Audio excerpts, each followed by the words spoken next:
Mesdames et messieurs de la presse, les contextes socio-politiques qui prévoient actuellement dans notre pays m'obligent une fois de plus de fixer l'opinion tant nationale qu'internationale sur des questions brûlantes et ouvertes d'actualité. J'aborderai 6 sujets qui sont au cœur de préoccupations des Congolaises et Congolais, aussi bien à Kinshasa qu'à l'intérieur du territoire national. Primo, je reviendrai sur le fameux accord de la Cité de l'Union africaine, soigneusement orchestré par le très kabiliste Edem Kodjo et signé le 18 octobre dernier. Secundo, je jetterai un regard critique sur le discours à la nation prononcé par M. Kabila devant son congrès le 15 octobre passé. Tertio, j'évoquerai l'interdiction inconditionnelle de nos 2 derniers meetings du 5 et du 19 novembre 2016. Quarto, je m'arrêterai sur le cas Sami Badibanga, désigné Premier ministre par les DURCAB de M. Kabila sur ordre de ce dernier dans les conditions que nous allons éclairer ici. Quinto, je vous parlerai du dialogue inclusif prôné par la SENCO. Enfin, je conclurai mes propos par un atterrissage sur le 19 décembre prochain, date de la fin du 2e et dernier mandat de M. Joseph Kabila à la tête de la RDC. Je me mettrai alors à votre disposition pour des questions éventuelles. Mesdames et messieurs de la presse, je voudrais avant tout dénoncer avec véhémence les arrestations arbitraires et les intimidations éhontées à l'encontre des membres de l'UDPS en particulier et de l'opposition en général qui sont persécutés par un pouvoir en perte de vitesse et moribond. Le goulag de Kabila s'est rempli tous les jours. Les jeunes, les hommes et les femmes sont réduits au silence, à la manière de la tristement célèbre Union soviétique ou de la Corée du Nord, dont nous connaissons les conditionnements des populations pour applaudir et ne jamais revendiquer. Nous ne cesserons jamais de réclamer la libération d'Egem Diomin Dongala, Jean-Claude Mouyambo et tant d'autres. De nombreux combattantes et combattants du parti à cette liste noire sont venus s'ajouter les figures marquantes de notre lutte, en l'occurrence Bruno Chibalanzenze, secrétaire général adjoint de l'UDPS et porte-parole du Rassemblement. David Moukeba, vice-président de la Ligue des jeunes de l'UDPS et président honoraire de la Ligue des jeunes du Rassemblement. Freddy Pindi, cadre de l'UDPS et président honoraire de la Ligue des jeunes de l'UDPS. Monsieur Odon Kafumba, président de la Ligue des jeunes de l'UDPS, fédération de la Tchangou, et tant d'autres. Ces arrestations s'inscrivent dans la stratégie de terrorisme d'État que M. Kabila impose au peuple congolais pour les décourager et distraire son attention pendant qu'il saute une à une les barrières qu'impose la Constitution quant au respect des mandats présidentiels. Fait étonnant, depuis que ces vaillants combattants sont réduits au silence, leur impact a redoublé de vigueur puisque leurs noms sont toujours évoqués et associés à la crise actuelle qui colle bien à la personnalité de l'auteur, c'est-à-dire Joseph Kabila. Mesdames et messieurs de la presse, qu'en est-il de ce qu'il convient d'appeler l'accord de la Cité de l'Union africaine que d'autres n'hésitent à qualifier de complot du Kantchachi contre le peuple congolais? En fait, l'accord qui a été signé le 18 octobre dernier par la majorité de M. Kabila, élargi à ses nouveaux alliés issus de l'opposition, n'est autre qu'un coup d'État constitutionnel que Joseph Kabila tente d'opérer dans le cadre d'une stratégie de rétention du pouvoir au terme du mandat actuel. Plusieurs formules de maintien de Kabila au pouvoir ayant lamentablement échoué, ces sbires croient maintenant se montrer plus créatifs pour contourner la population et la Constitution. Ils lui ont obtenu un accord pour l'aider à traverser, dans un premier temps, l'échéance impérative du 19 décembre 2016, jour prévu de la première passation pacifique du pouvoir entre un président sortant, en l'occurrence Joseph Kabila, et un président élu aux élections tenues dans les délais constitutionnels. Dans un deuxième temps, Joseph Kabila, après avoir entraîné toutes les autres institutions dans l'illégalité et l'illégitimité, créera les conditions de recours à un référendum en lieu et place des élections pour défaire l'article 70 de la Constitution qui limite le mandat du chef de l'État à 5 ans renouvelables une seule fois, en déverrouillant l'article 220 de la Constitution. Sa conquête subtile d'un pouvoir à vie comprend deux grands boucliers, sa CENI et sa Cour constitutionnelle. La première lui donne les résultats qu'il exige, comme en 2006 et en 2011. La deuxième confirme ces résultats et annule toute forme de contestation.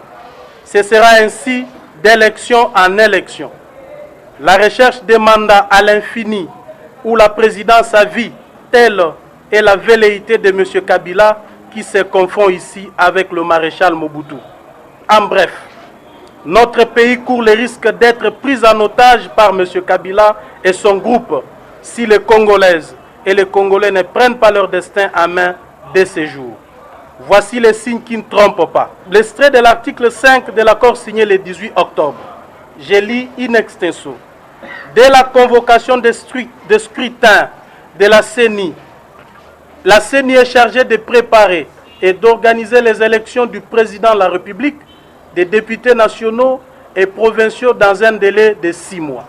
Toutefois, en collaboration avec les comités de suivi, la CENI devra procéder à l'évaluation de son calendrier pour s'assurer de sa mise en œuvre et en tirer toutes les conséquences pour son achèvement. À l'article 8, parmi les mesures à prendre par le gouvernement, il est prévu notamment de rétablir l'état civil en vue d'assurer l'organisation et la régularité du processus électoral. Dans la situation actuelle du pays, comment peut-on rétablir l'état civil sans organiser les recensements? Voilà en quelques mots une démonstration claire que la mission d'Edem Kodjo au Congo est en réalité de créer un cadre de sauvetage de Joseph Kabila et de son système corrompu afin de lui permettre de mieux s'organiser pour se maintenir éternellement au pouvoir. C'est avec arrogance que M. Kabila défiait le peuple congolais et la communauté internationale, qu'autrefois l'a appuyé dans l'usurpation du pouvoir. Joseph Kabila a recréé les mêmes conditions que celles qui avaient fait basculer la RDC dans le chaos à l'époque de Mouzé Kabila. Dans une compétition sportive, très souvent, ce n'est pas le départ qui compte, mais l'arrivée. Les Congolais vivent avec moins d'$1 par jour et qu'en matière de PIB, notre pays occupe la 288e place dans le monde sur 288 pays, selon les derniers classements de la Banque mondiale. Que dire de l'insécurité permanente à l'est de la République démocratique du Congo, où nous assistons quotidiennement à des massacres et tueries de nos compatriotes, dans l'indifférence totale concernant les violations systématiques de nos libertés fondamentales garanties par notre Constitution de la part de la mouvance kabiliste. L'UDPS prend à témoin l'opinion tant nationale qu'internationale et fait remarquer le fait que la Constitution congolaise est violée matin, midi, soir par M. Kabila et consorts.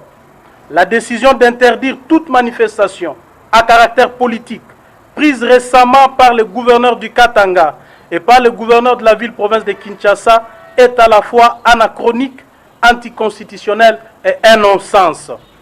Elle traduit bien le mépris de la démocratie et du droit de la part de ce régime. À des reprises, nous avons toléré, malgré nous, l'attitude arrogante, contraignante du kabilisme, nous empêchant ainsi de tenir nos deux meetings les 5 et le 19 novembre dernier, pourtant programmés et annoncés à l'avance.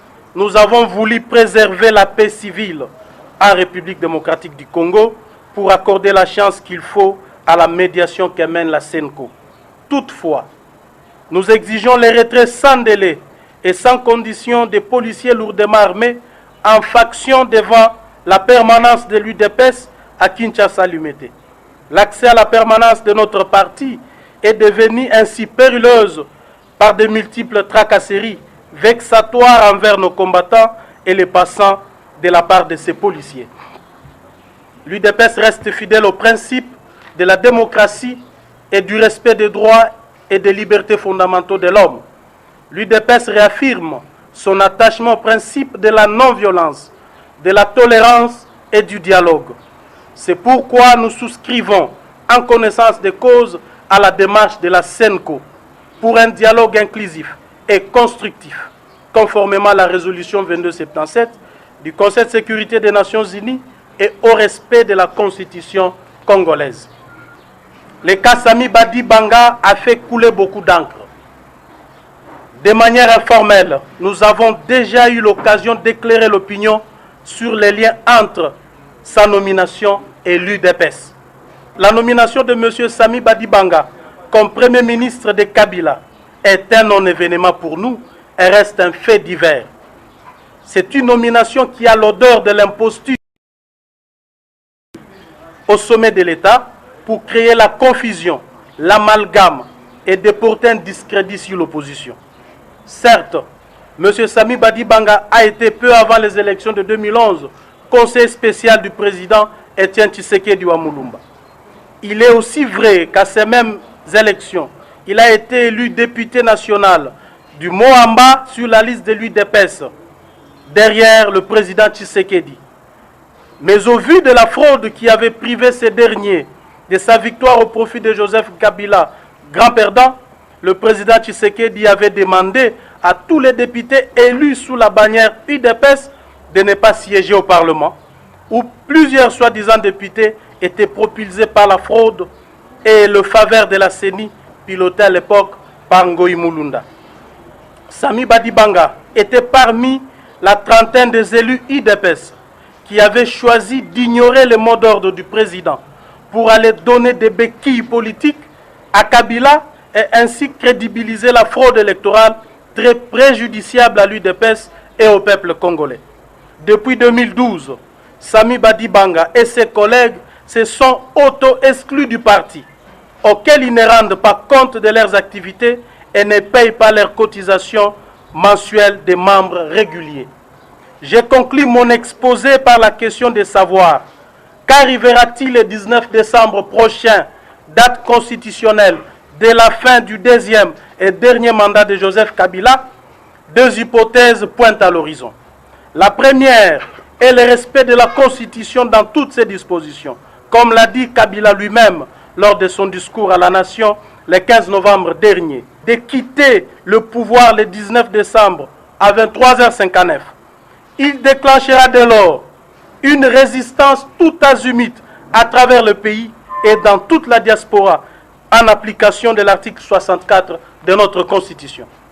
C'est ici que je lance un appel à toutes Congolaises et Congolais. Nous luttons toutefois pour l'amélioration des conditions sociales des militaires, des policiers, des agents de renseignement, des fonctionnaires, des enseignants et par ricochet de toute la population. Nous sommes encouragés par nos deux meetings manqués du 5 et du 19 novembre. Les policiers nous ont barricadés, mais les deux cartons jaunes ont été livrés aux destinataires. Dès lors que la Constitution est claire, la Constitution nous demande, nous, peuple congolais, à empêcher un individu ou groupe d'individus de diriger ce pays par défi ou en contradiction de notre Constitution. Mais c'est clair. Tolingaki tokende musika te. Étant donné que tozaki na pour parler, tokobenga ba pour parler na Senko, topesaki chance na ba pour parler wana ekoba ekomanasuka.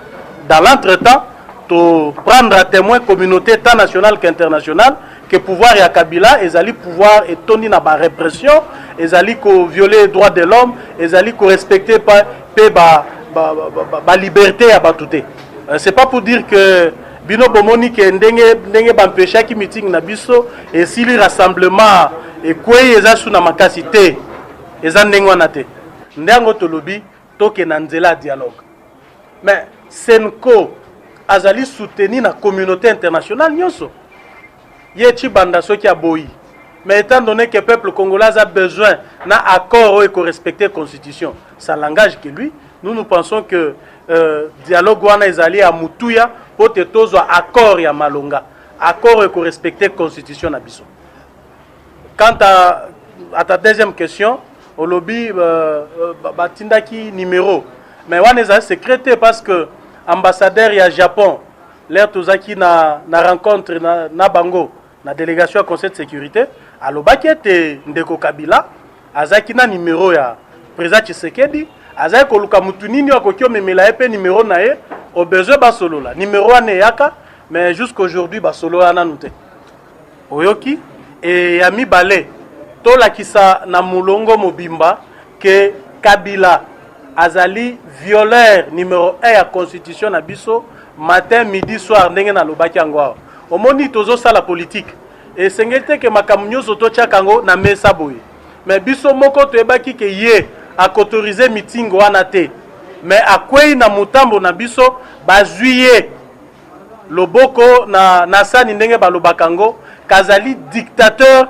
azali koempêcher batu bami s'exprimer azali ko violer liberté ya manifestation liberté d'association liberté de réunion